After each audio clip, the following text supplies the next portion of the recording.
Hola hedonistas, muy buenas, ¿qué tal estáis? Espero que de maravilla.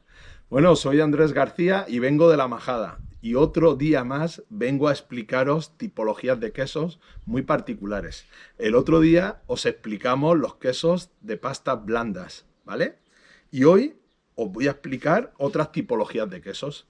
Fijaros, el primero nos vamos a tierras extremeñas, donde lo que hacen es echarle cuajo vegetal, el cuajo de la flor del cardo, que todos conocemos, sobre todo en la época de verano y otoño, y entonces el queso lo que hace es que sea una pasta mucho más esponjosa y es un queso con un poquito de amargor por ese cuajo. Es delicioso, es para mí uno de los grandes quesos.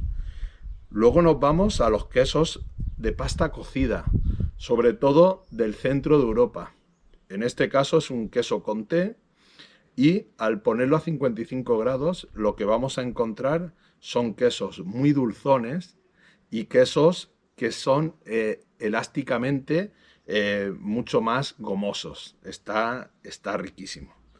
Bueno, luego tenemos un queso de pasta dura que todos conocemos, ¿vale? Tipo castellano, tipo manchego, pero al cual se le echa un condimento, como veréis. Este condimento, en este caso, es trufa. Hay muchísimas tipologías de condimentos que cada vez se le echan más. Luego tenemos un queso manchego al cual se le ha echado el mejor conservante que ha existido en la historia y yo creo que existe ahora, que es el aceite de oliva. Era un conservante para que aguantase muchísimo mejor los quesos y se hacían bastante más añejos con esas connotaciones pues mucho más picosas gracias al envejecimiento en el aceite de oliva. Y para terminar, pues cómo no, pues una de las grandes tipologías de quesos, quesos azules, ¿vale? Quesos con penicillium, que es la flora que tiene dentro del queso, y evolucionan pues casi siempre pinchándolos para que evolucione el penicillium dentro de la cuajada.